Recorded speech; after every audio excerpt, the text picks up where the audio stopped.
Many of us have been doing a lot of shoveling in the last few days, and for some, that hard work could trigger a medical emergency. We're talking about a heart attack. Yeah, Rhonda Moore is live at the Red Cross this morning with what you should do if that happens. Good morning, Rhonda.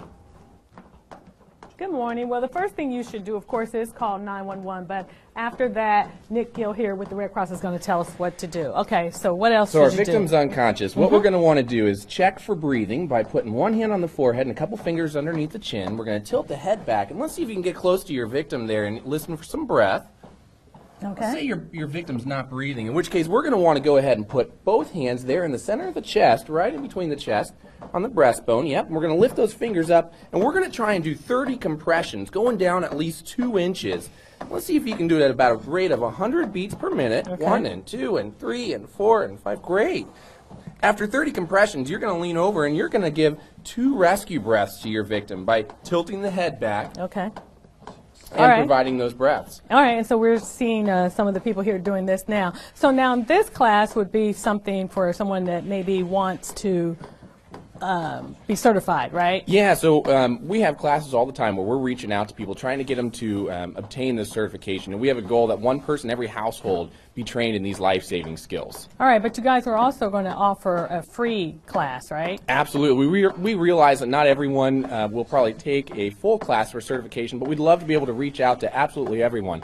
Having a Save a Life Saturday event March 14th and March 28th. The 14th is at the top of the market from 11 to 2, as well as then the 28th is at Green Memorial Hospital, hoping to try and reach out to a group there. And what will people learn at that one? At those events, they're going to learn just the compression-only CPR, but it will still be valuable skills to keep a person alive until EMS comes and takes over. And obviously this is something that saves lives, so that's why it's really important for people to do it. But do you find people reluctant to learn how to do CPR? You know, there's a lot of barriers for why people may choose to not respond to an emergency. Or to want to take a class, but hopefully by taking a class they'll be able to overcome many of those barriers. All right, sounds good. Well, if you want to learn about adult and pediatric first aid and CPR, there is a class this Sunday, March 1st, from 3 until 5. It's at the American Red Cross Building, 370 West 1st Street in downtown Dayton, and we're going to come back and we're going to show you how to do CPR on an infant. Back to you guys. Rhonda, thank you. It's something you don't want to think about. An infant not breathing and in need of CPR. Now, Rhonda Moore is live at the Red Cross this morning with how you can learn the life-saving technique. Good morning, Rhonda. Good morning. Yeah, last hour we were showing you how to give CPR to an adult, and now we want to show you what to do for an infant. And this is Nick Gill. All right, let's move this one out of the way. He's with the Red Cross. So show me what you would do differently with an infant. So for an infant, we're not going to have our hands on the chest. We're just simply going to use 2 to 3 fingers right there in the middle of the chest, one hand on the forehead, compressing down about 1.5 inches rather than those 2 inches. Okay. And after the 30 compressions, we'll, instead of pinching the nose with the adult, we'll simply cover the nose and the mouth with our entire mouth. All right, and what about the head? Do you move the head back? So the head's going to be inside of a neutral rather than fully back as we did with the adults. We don't want to hyperextend the airway and cutting off the air that could go in. Okay, and so why would an infant need CPR? For an infant, the primary risk would be due to maybe a drowning instance, a breathing emergency such as choking, as well as maybe any kind of pre-existing conditions. And when you're talking about an infant, you're talking about what age? 0 to 1, or from birth to about 1 year of age. What would happen if you were to do the CPR wrong?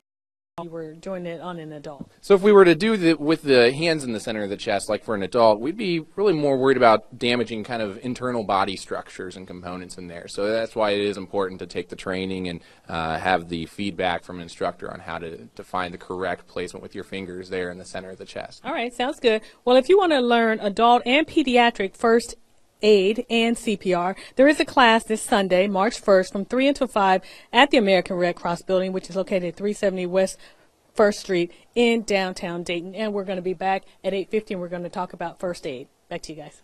All right, Rhonda, thank you. Okay, we have a story right now about CPR, and it does save lives. Knowing how to deal with other emergencies is important, too. And Rhonda Moore is live at the Red Cross in Dayton with first aid you need to know. Hey, Rhonda. Good morning. Yeah, this morning we already showed you how to do CPR on adults and infants, and now we want to show you what to do in case someone is severely injured. And this is Nick Gill with the Red Cross. Okay, so what do we have here? So right here we've got someone who has a severe bleeding injury. And so what we've done is we've applied some gauze pad there, and we're going to apply direct pressure over top of that wound for about 3 to 5 minutes. When the bleeding starts to slow and begins to stop, then we're going to provide some roller gauze and wrap the wound from the furthest from the heart, kind of the end of the extremity upwards, be able to kind of completely cover that gauze pad. And then we'll tie a knot directly over top of the wound. And so it's important to always start at the bottom. And then Yeah, absolutely. We want to work our way furthest from the heart. That way we can try and maintain as much blood as possible inside of the body. Okay, so this one here, this is going to be if someone were to have a head injury. Yeah, for head injury, rather than applying the direct pressure, we want to apply the pressure around the wound, and then we'll, again, apply the pressure there around the wound, but then we'll be able to then use the gauze directly over top. And why are you doing that?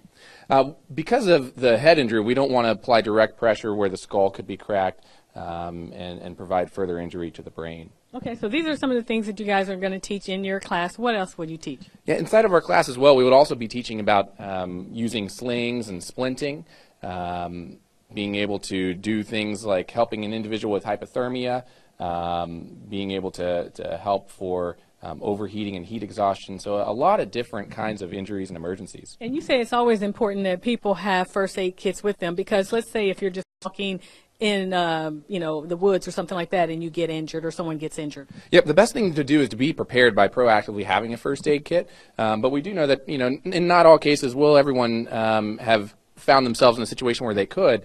So in which case you could use things like maybe a shirt or a towel or any kind of cloth material to be able to provide a little bit of absorption there until EMS comes and takes over. All right, sounds good. Well, if you want to learn adult and pediatric first aid and CPR, there is a class this Sunday, March 1st, from 3 until 5 at the American Red Cross Building, 370 West 1st Street in downtown Dayton, and a lot of useful information for you. Back to you guys.